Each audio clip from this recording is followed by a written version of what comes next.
Phatbih akihop khen hi dispensation kidis dispensation jo Phatbih hi alakihom to oti apat ong lungding khang ki chai gia hi phat hi Bible dung jo akihom to hoya ki panam iti a hi le akipat na chu tun so na ki pana eternity a tun so na ki pana tun so na ki chai ni tun so na ki panding tun so na ki chai ni aje chu pathi chu tun so na num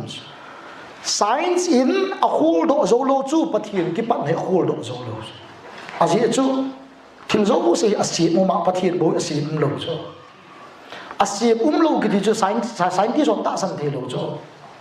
asi chu he do ting lo bo min ta san pathian chu asi lo wa an sa hi tiu le scientific laboratory a test ki bo the lo ta achu ta san mai khang ma sapen ta chu ipi kham kitiam iti a hi le khang ma sapen ta chu sapawa innocence kiti ja chi khang ma sapen ta number 1 nei innocence kiti chu ta do pawa se dinga chu chon sit hum lut masang adam levin chon sit abol masang ne lo din theiga ane lon masang chu hi chi khang se chu nul na be khang innocence kham kiti adam jong sago ke wa ma adam suit ke wa chule ivi yo sago ke wa ma idan suit idan coat ke wa ana za cha hon lo gaung sa ma chu tupi jo mai de jo ta bang za cha na lo ki cha na lo no shame and no fear ki cha na lo hi chi kham chu chon se hung lut ma sang chu innocence ti chu asi lo lai Adam jong pathian tabang ivi jong pathian tabang chon se anu ding sa si imlo hi chi kham hi ku mi za Bible am lo pi idan ho na ku mi za na cheng ho na chi jo wa chu thei ga ani ho nam ti chu Bible am lo chu ong lo ting nei dong he bi na te Bible am lo si ka het lo ka ti pi ki het sa ta chu Adam le vi chu kum som thum lo gu um jo wan jo gu thung lu ti Bible am lo a time ki bi lo a kham bo ki he hi a chu khang ma sapen ta chu innocence kiti hi chon se hung lut ma sang hi ani na chu conscience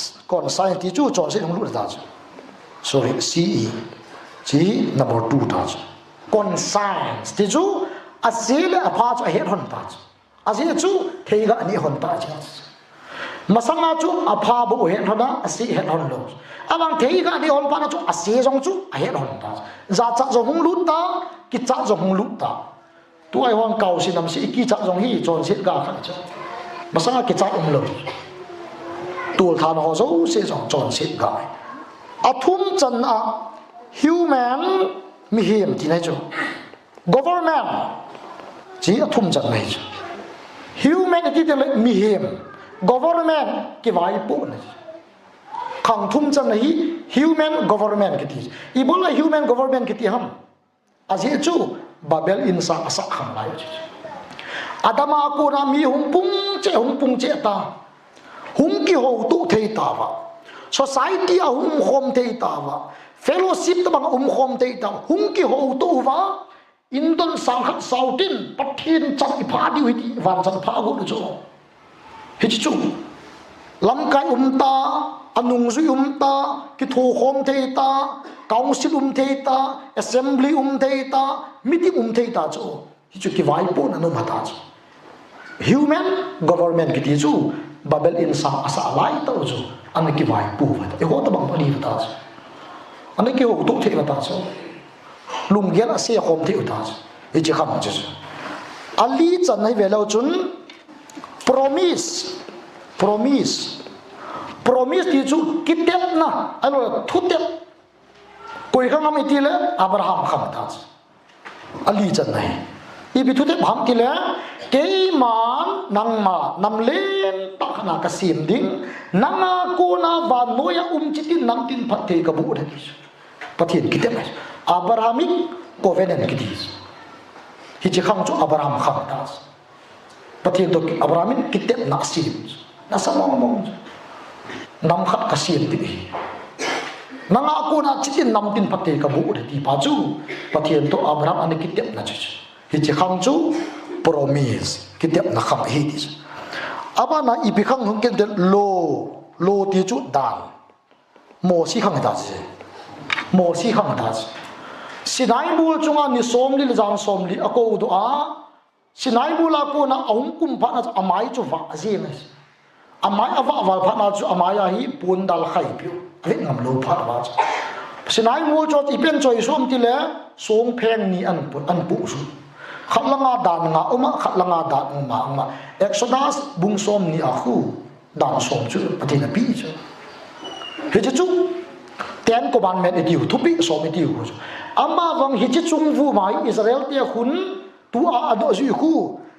zagup le som le nga plus ani na lai bolding le loading do's and don'ts hitina bolding ti khu ama ho tora bible umlo extra a talmud kiti ho traditional ani khu zagup le som le nga wa ani san vo ding dan so ani mấy tỷ đinh đàn insa đinh đàn bang get đàn von bol đàn để panga pathian tu sa đinh ti đàn le mon hawa giờ group le som le nga wa ani koi ba zui cham kim lo pi ani thu thì chỉ khang chu mo si khang ani hi dispensation Phatbih ki ho anga chan ai a group chan na very important so that tu a is all pau hi church ho bung chỉ có group chẳng hồ bung không ta rồi vana pana 5 ge hi achi sa pass ot không lại ta tu a yum now tu a 2026 tu ni ho hi ho ya imam tile cha hi mu cha hồ bung không ai mu anga chan na yum mai au so a group chan na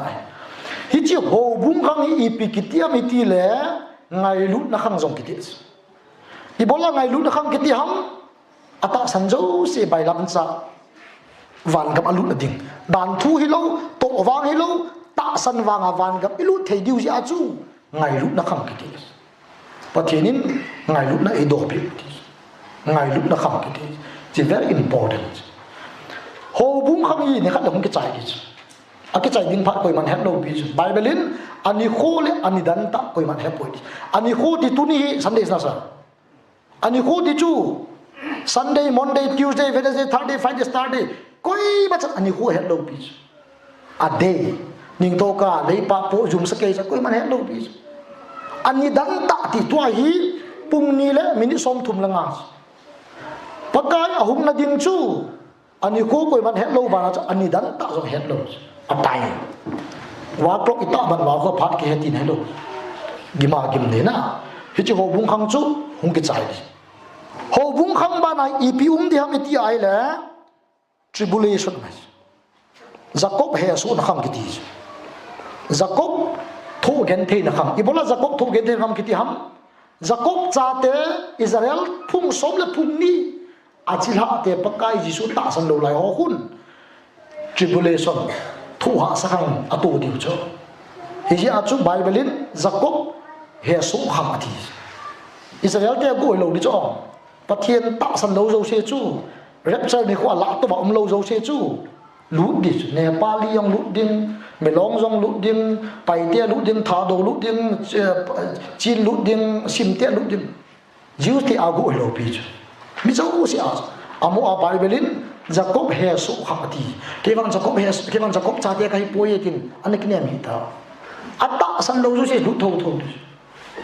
ji ju tribulation kum sagi hi ji chu ki chai tiang le about ipi hap iti ai le kum sang lengam Millenium kum sang khat Jesu Christai le si da vai apu dim ti ne kum sang lengam chu tribulation kum sagi zo wa hong lung ding khat hi chi chu ki chai tiang chu le la ya hi thupi tan nam di cha thupi tan nam di thupi tan na ki chai tiang chu le tul so na lut ta thupi cha na zo zo wa chu da mun na lut di umin tim van ga ma lut di umin ti chu da mun jong ton so van gam jong ton so ibon cha wa ton so in khoi man dis all mo hek ta mi so sin ton so hin khu aman dis aki khet da chu mo a kha chu ton so da mun na aman ding kha chu ton so van ga ma aman di thu ibon cha wa ton so da hin di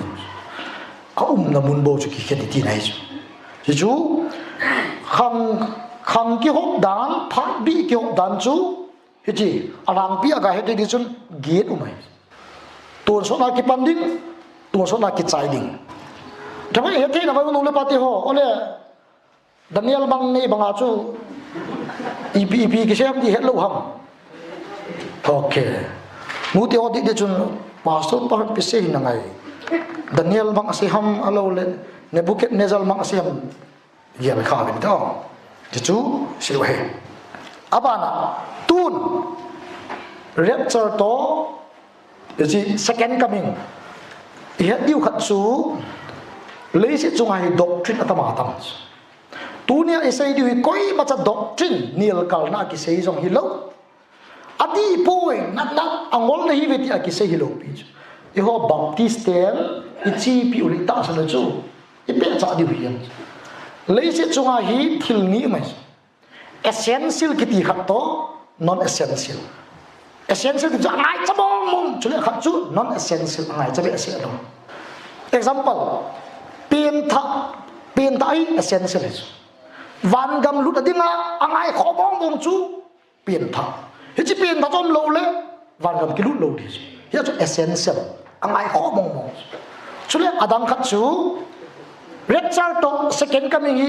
achom chu mai poi khat hi ti ata san ho chu doctrine issue ya non essential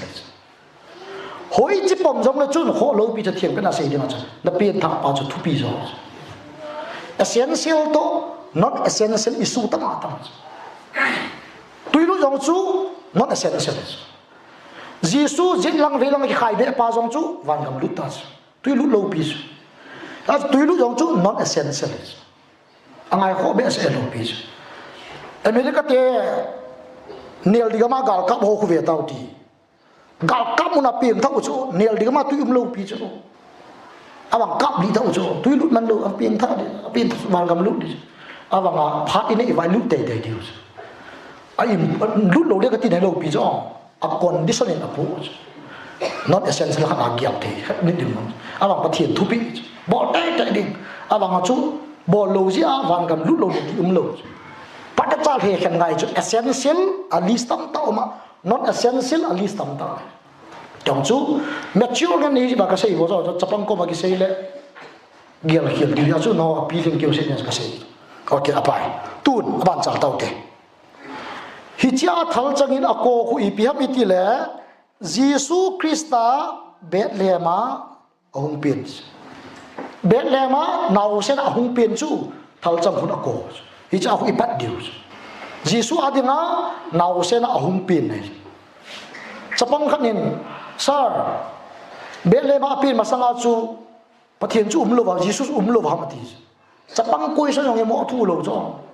yani ka ko to khom na wa pa so thang kain dam de chapang on e dong eti sir adam le vi van gam lut di ba adam le vi van gam lut di ba kakial jing ji patio na gyal taw scholar ho chon Jesu Christa Bethlehema ahung pin chu ta sa ahung ki pat nei bo cho pakai sun sei chula Abraham masanga anum sa ke ti chula leisi na Bethlehem chu pakai su ki pat nei lo pi tun so na anum sa ta mo anau se na ahung pin nei bo Abraham masanga anum sa ke he chu Jesu Christa ahung pin ta abana hi lai Pentecost che ho bum ki pan church Pentecost nya ke man lamun sa lagaw din ka hin sol din hi ti Holy Spirit ang sol ta akal do jawa a chom lam kan sei cho chi ni thum class cho yon pung khat ma khai bol gu ju me ni a chu nga ni ati mo le ko aling wal lo jinga aling cha da pai pai da ong a phe de ki sen ta kong gang ta kan hun di so amin lo jong le so ta le da hi a chu ho bung ki phut to ta so hi chi ho bung khang hi i ti le ki chai dam ti jin jo question chi a ki chai da din chu i pi a ki chai dam ti le chi le ta thal chang RAPTURE rapture ki chai ho bung khang hi ti le ki chai da ham ti le rapture ni khodeng le ki chai ni ale itiam rapture koi ban hem do lại ta cho cái thì hi a chu na om tiêu na sim tao nule pa ta Deuteronomy som ni la ko na ve tao hi chi pai na chang hai mi li vo a chin pha nop nai Deuteronomy som ni la ko chang som ni la ko sim leo chun tia ma a ki sel gu chang se chu pathina in a ki phung do chang se hi e ho a the di a ki sel gu ba cho Bible lai pathina phol lo ma na thi ding ni kho jong a ki sel gu paka Yesu ahung ding ni kho jong a ki sel gu na boi pile na ngol di na mu do zo lo di a ki sel gu chu pathina ama a e ho het ding a ko hello pi e ho het ding a pha zo se chu Bible a ji chai ta Bible kalwala hol be ngai lo Bible kalwala na hol be ai le pathian ko ma pathian na Bible pi hol hi ti dai chu complete na bol ti ne complete so ya chu Deuteronomy som ni la ko hi akisial gu tam ta uma hi ti hai mi lo di chu hi a chu nei dong zo la chu ka het lo di tam ta mai to le ta to ko ma ka ke se le pastor tham ka na se ho kha na ke ma bol upaket bol na vin pu chung thang tam ko ma ko ve di chu upa kha nin lam kai pu pastor pu paka Yesu asang khol chu ko na khui hai mo mi ngol thu do cho paka Yesu sang khol ko yu khui ham hi do mi ngol thu do cho college khana sa gul chu ho gi dam vi ko ma gul hong ki pi gul ham ki ti ho chu a Bible la kizi lo pi jo gul so jo mai te gul tak mai gul pi mai te tui gul mai te he na ya pang dam ole na ki hon go ram a thu se ka ti da a ki sial gu chu ta cho a do ki na oi chapang pas ale sa a gul chu na het ta lo ai jong le i chan sao ham ki dio fidia angol thu bu cho anu cha ham ki dio so ai ngol a chu he chi chin na ko khom ji dio so a ki sial gu zo se chu pi he ma ding a hi poi pathi na de hi chu rapture mi thiam te an lak to ding ni ho hi ngu thim thu i het ma sa dei pi ki na yam ya chu i het lo da a ji chu i ki gin jing a di wa hi i het sa lo mai so tu pi ta kham rapture sa la to ta chu view million to ta pathi din science opposite na to example chi ta ji la bu so object naga le hung leng tha ji ma i bola hung leng tha bola leng to pai lu wa a ji chu le si hin thila cho magnet thi man ta bang tha tha khu tia i ko ya tia yem leng jong leng to lo leng tha lu tia ji ma a ji chu tha tha hun thila cho lo chu le si hon na thila cho lo gravity lo rapture ni khoding le a tha ho jong ol mo hi taw sa ka pi tiaw la kan ol mo hi taw no vit chu kho lo no sa ka thao umai fik ti ya ba a taw ho chu slow de hi ve a go ho chu gang de hi la taw so yan va sa hung de hi la taw so but thirin rapture ni khoding le science a da a to lo di ta be above science does toy science na to le pathian science pathian sim jo hi chi ni khotem chu le leisik min a chop na pa hi pathian ala ma ta a pin thak te adena le to diu ta pathian science chung vu ma na an to ding a leng do hoi om di hom ti le mid ear ke sa pa so te mid ear pungul hau te hon Bible an le hi mo thu lo pau aman oi van lai zo ti lo bi zo lai zo ti van lai zo ki ti chu van zo hi lo le zo lo akim lai ta ti lai ti su na ki ta ngai cho pau thiet dam da le van lai zo la to ba am di zo hi cha ne cho la to ba mo hi van ka ma chi lo lai di zo van lai zo la hi pathian to ki mu du di paka Yesu nong le si ong pha lo di jo sum kon an ko tho di jo mi zo se ata san zo se leng do ta chu tiếng cho lại alen độ tiếng lại van lại rồi là cái mù tổ điều cho cho bằng khát lùng đông kỹ na sao anh là van lại rồi là space ở hiện ong hom hiện cái ong hom mà chú cái điểm điểm yang thay thằng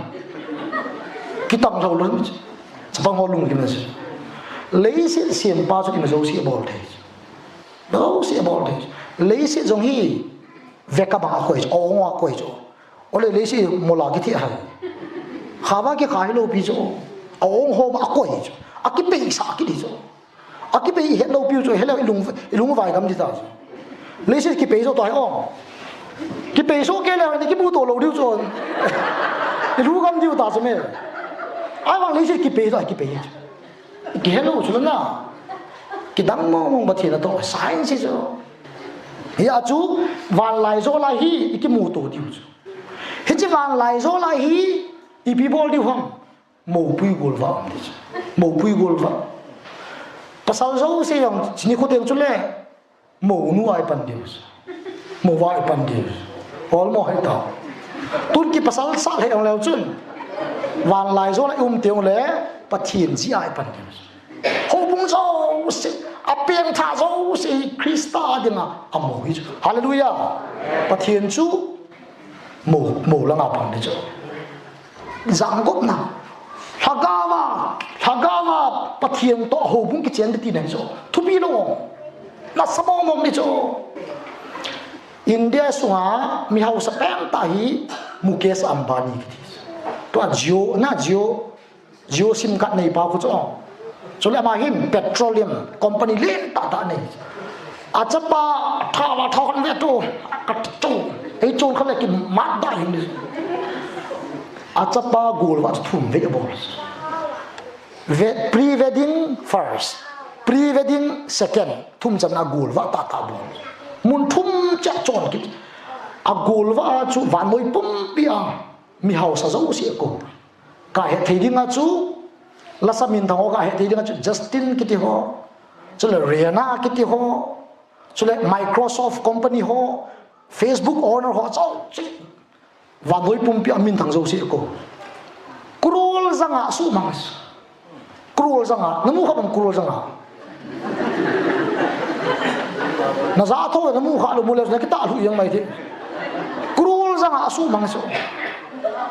ai wanga chu hap takat bo so hap takat bo kum lung ke bo le ma yong inkal ke choi di bo hau the song la ai wanga wang lai zo la bul wa hi kum sagi hallelujah kum sagi ne abe dem light generator thau be dem thu chu ka ti light off on dem lo di cho pathin ang su ma cho la sam lo kum sagi kati lo pi wal yan ni ale hi chi kum sagi so i pi bol diu ham pathin to ho chun paka isu to ki pa man ke hom ni ki pa man scholar hon sei na wa chu chi hi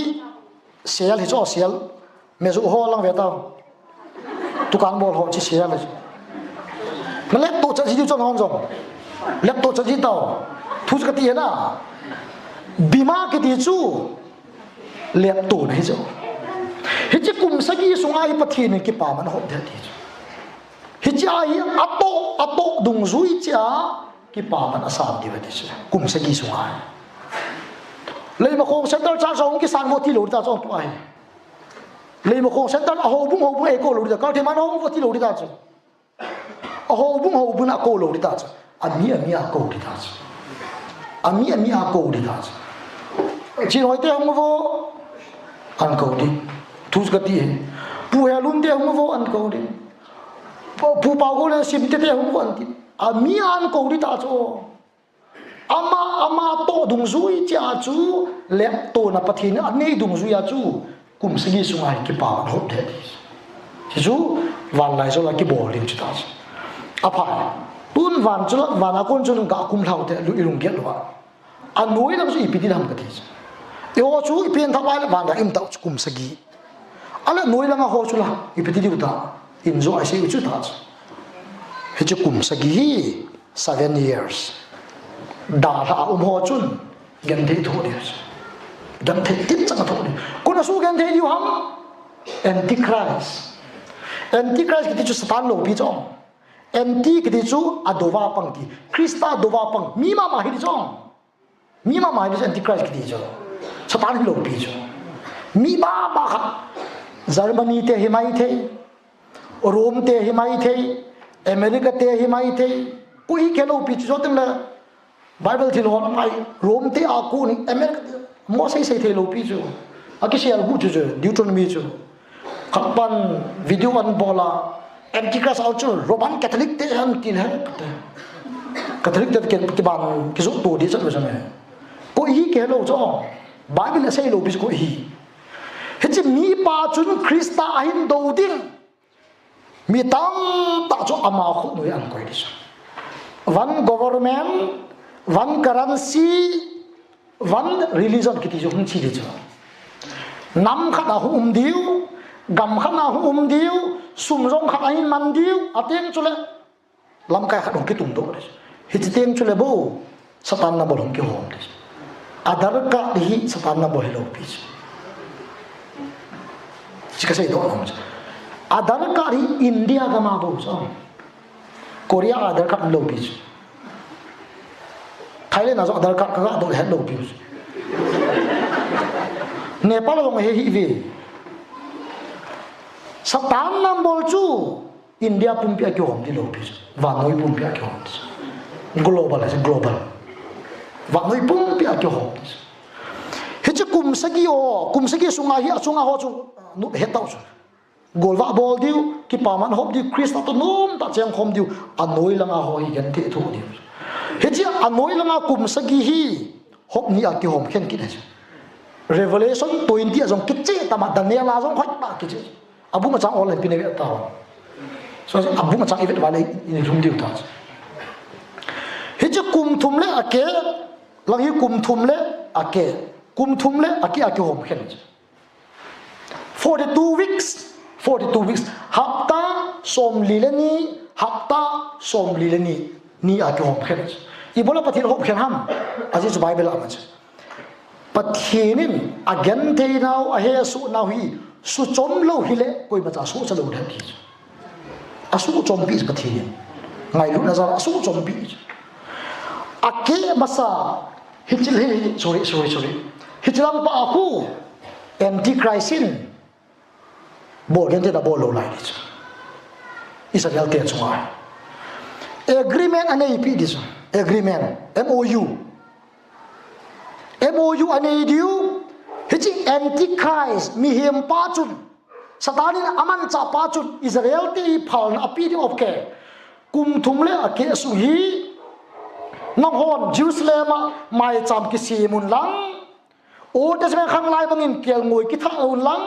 pathin hovun cham hat api di kum thumle ki amas ba ahi wanga kum thumle ke on ke chai tiang le Antichristin akinu to na MOU chu abo ke di ta Naho adina zalen akelo akiding hitting tak chule Satan na mo ain hok teng chule juda te to dala umzo sihin ngisi di ta ka de tun wang Jesus Christ ina khet be pau cross ina tha pau I pathian cha pa me sai he do ta ve oi dala ubi ta ve ton shot god ding he ta an ke ngisi di ta so Satan na mo akila nom lo di ta akila lo po le Bible la much zo lo diu ne zo ne the lo diu dis so le Antichrist hi jo so atha dis lo na kang ki dis lo na kang ki ki cha am ta hi chi Satan na mo cho ade pa nga ki ji mai thei akhot cha ki ji mai thei khang to dung zu ya chu ade pa nga akhot le ki ji hi zong le biometric thei amit live ba zo amat do the chule avun ka sunga hi memory ka ane wane aga azia lu the hichi technology a ko na chu pathini esa Antichrist chun ama mi ho he chat de ade banga 6 ki khel hi be ta athu chu ka ti akila nom lo di ba kila nom lo di ham Satan cha ka hi ti nom lo di so ai wanga Satan Lucifer Antichrist anu ba go na bol ta Hijia chu Bible la ke se chu mua lấy lang azam điêu phải chăm cái mà azam điêu thinh lang cái mà azam điêu lấy cổ mà cái xiềng đi cái gì à bằng lấy cổ mà cái xiềng nào mà giống chú antichrist in tu ya adel tu ya lun sa ding amat ding tha ding tu lai khan tu tu a sign sa khan tu bang hi tribulation tiếng rong lệ sign sa khan tu đi hết chỉ cùng thum hết chỉ sung a hi pathin Israel ki angai lu dan chu hết tu sa mini sol đi pathin tu sei jeng ha koi ke lo pi chong hi khanin inok khanin Elijah je chu inok rong a hi nga wa na kal Elijah rong a hi nga wa na kal Bible scholar khanin het to sa di mi te ni hi inok le Elijah hin te ti lung yer su to bo chong Bible la ki sei lo bi cha mi ni ki ti thu ama ni an thar ta chu antichrist nang ni pe ni a pathin tu het sap athar ta atha ding chu ama ni alung dam sa chu lam thong pi ki jang the Bible lam thong pi ki jang ding le si na chitin nam tin ama ni alung dam sa avet the ti Iki vet dong mobile ako na vet chula chitin nam tin avet the chu phone ako na vet duty ne chu pathin in science akhan to di het sa so ke ta tuai amu sa so ke sule het to sa te ni athi tiang le satan langa pangso si chu ki pa diu ki pa thil pi ki thot to diu ki thot to diu gpay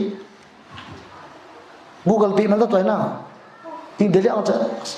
but they wish cheng ni kilo nga ko lo ki ang bol to cheng khat bu ki thot to chu ama ni athi tiang le satan langa pangso si ki pa un tin a ki pa sa wa chu thil pi ki thot to diu sumul pai ki thot to diu chu wa moi chi tin nam tin science a ding het sa chi cho kum thum le ke di dia hi chi pa hin no ma sa diu hi chi pa awang hi lol do na khang ta a lol a do diu tin he ta ai wang revelation bung so me thum isi ma hi le akidam ta kha chi bang ki le pathinin mi him la khat le sang som li le li 1,44,000 Jesus zala ama hoi satan number kila lo tho ati ading nam di ho lordona ding nam di ho satan sahi masanga ding nam di ho chu mi za hi pathinin ama hoi mahol nam de ti ama number achahi na mahol anam ti satan number kila lo di chu mi za ai ba het them di khat chu thu phon le ka bu hi chi hil che song pa tu chi pat tu pat wan pa chu ning kuma Sunday school ke choi chi pat tu na di le so the so man man ba chi 150 bo revelation a ki si ho hi a number ho hi exact hi za mo hi ding ti nei lo pi chong revelation le ka bu te ka ta ma tam a ki sagi alu som ki to te ka ga ni bo chong te ka ta ma tam symbolic meaning ka ta ma tam aki sagi chun lenggam sagi vet sa na lalu khu nga chun lenggam leng sagi vet sa te ka na atama atam hiya chu scholar kha sei chu la khat le sang som le li asu cha di ho hi za mo za them hi pon te Israel mi millions and millions mai mo te ka na azi de ti mi sei cho hi za mo hi ting ti na hi di lo pi amo so cha di ti so hi Tribulations so aso di ti a hi le tun tin ji ki ta de chi kum sa gi ta 7 year tribulation ta tribulation tu a se sa kum sa gi zo te le pi ti tam te kum sa gi zo te le episode ham second coming ta lo do la khang ki chai tiang le kum sa gi ni ki chai ta hi chi kum sa gi ki chai tiang le Jesus Christa le Rapture la to va umzo se chu hung su diu ta Rapture la va chu pakai yesun a kem phanga le chot do lai va na ku la ko to tho kum sagi zo te la va chu pakai yesu ama tak hung dis olip mo la ko na anakal do hiya olip mo an chot ki dinai Bible ta tua achi to na mu bang bang va hung ki de Bible na so cha bung khat la a hung ki tiang le pakai yesu chu naw se lam lo ta leng Jerusalem pakai Jose pakai galsa pathian thutan pathian hong dita amasa chu nau se na hong to hong ten chu la keng phanga leisit ahin chu ding ahong kum teng le gal kham dis al megedon gal kidis al megedon hi phai cham min buning phai cham kiti ta bang hi chi phai cham min chu al megedon phai cham hi chi phai cham muna chu Jesus Christa to mi thiengo ong su te ule leisit ai gal dis koi tu ki sa ti on pakai su chu kum sagi sunga antichrist satan number kila zo si mi hem Allah dis akru dis ko ham antichrist masanga zam nam ti no dis bi tam ta ade panga de kita mai thi hiti ho to chun pakai su ga ki sa ti phai cham muna al megadon phai cham pakai su abon cha sa cha gal agim nei ding dan chu thi san chu sakol tam dal ge lu de dis che kam ta thi san alun ding agim nei da chu thi san chu asan dan chu badung bang lu jing ti nei chu du thu chu sakol akam dal ge lu de dis he chi thi san lu ning pai thi san ta hi mai the alo le agim nei dan se na ke mang hi mai the cho and Armageddon gal ki sa diu Armageddon gal ki sa chai ding le pathianin pakai su abon cha sa chai ding le satan cha mat dis pakai su ibola ma dang lei ko tong kana hen dis bottomless pit dis chi lei ku to be ki ti su ga ngai to ti na to be lei ku atobe ya cha het di chu a hen di chu pathin pakai su satan chu lei ku atobe ya a hen teng chu le hilai mahol anam khuma koi ma cha a hon phelo a hen teng chu le satan a ki hen teng chu le lei si chu cha cham na om di ta al megedon ga ta lai al megedon teng lai kum sang leng kam ta al megedon ga ke chai teng le kum sang len gam ki pan ni da pakai sun mi ho zo se chunga chu thi teng go la vai hop ding hi cha chu cham na ding dan chu chapang nau se nin gul se aku so jong le gul se chu ta lo ding hom pi in jong bong ho ne ta lo ding chang po le ne de ki cham na ding dan ka ti kum sang len gam chu le se chunga nom ta kum van lai zo bo jong leng su diu teng le le si chunga cha nom ta kum sang len gam iman khom diu cho thupi wa ta to hi kum sang le gam ki chai teng chu le la hi gal khat ki dis hi chi tun so de so sai de chu chai gal khat chu gok le me gok ki ham ki dis gok le me gok gal khat ki de mai dis ai vang scholar tam ta le khazi ka sip sken jam hi chi gok le me gok gal hi ja chom interpretable ale do abang khan se na chu gok le me gok gal hi al megedon gal bang chu chimjang junga kisan pa la kisa hita lo di gok le me gok ki di chu pi ham ti ai le gok chu mi ni chu leng pa mi ni me gok chu agam min chu gok ki di chu mi pa min me gok chu agam min gok le me gok gal ki di chu pi tem di le al megedon gal bang chu kisat to da lo di ama wang gok le me gok gal ki di chu ase to apha good and evil ki do na ti na mai be azia chu kum sang lengam zo ting le pathinin satan chu le ku akuna la do ki ti khamai ahon do ki ti ahung do teng chu ama hin pathin chu a chai na ain do ki ti last fight an bolis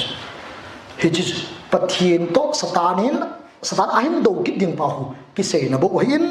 ti san nai san chak jeng zunga ki sa na wang hita punte satan to Jesus Christ ki ka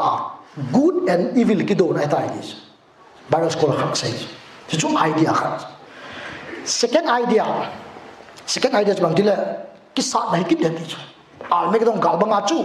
kum sang le ngam zo ti ki sa da ki di koi le koi ki sa da ti la man ti a sai hi chu kum sang leng gam sunga hi mi tam ta pin đi lấy sự chung ai mi tam ta na pin đi nu pa hoi nau nei đi hi chu kum sang leng gam sunga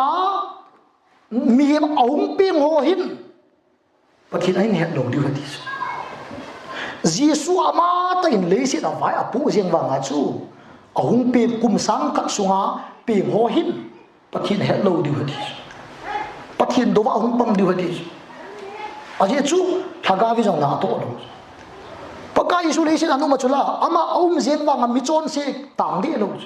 hiti ta banga chu kum sang leng gam tiang jong le vai hom jong le ong ping ding chapang ho hin pathin tu he lo đi đi hi ji a chu kum sang kha sunga ong ping tha di ong chapang ong ping lo hin kum sang ka chai tiang le stadi ama ho amat tum ki na abalanga apan sa last fight paka Giêsu ki sa pi di cho hoi jin ta sang jo kon hon sei de bin party ho Sanhedrin mo sin nong jo sei vo hoi jin ta sang jo vam first chu gok le me gok chu ga ta hi ta poi kum sang leng gam jo pathin ni satan ala do kit tem chule last fight da dinga satan chun pathin ado di amani ki ka abo ga tai mi zau ta pon de chu first option second option chu ki sa da hikit de hi kum sang ka sunga chu chapang tam ta hum ping de hin au katil kit din amalanga he luting pakai su ado di di hojit ta sa jo pati very good chu non essential stuff first ta san ho jong chu ho lo pi chu second ta san ho lo pi chu hi chi kita san ba ki to mo ja chu da mu lu tim lo pi chu essential pa chu pin ta chu essential doctrinal issue hi lunggel ki bang lo umma chu de cha ong het thim mai hi chu scholar hon jong ani ni ta san ho nai sai lo pi ki he de ga ti ho lo pi chu he chu kum sang leng gam zo dem chu le pathinin satan le anung ji zo se hi jong le satan hi jong le asa ding lal to na ka ang thutan na ding hin le ka bu ki phong ding ateng le amin zo se wang ga ma ding amin lo zo se da pa na ding he chu akisai na ta ki khen de ta chang si chang ta kial moi kial ta ki khen de ta chom lam ta ka sai cho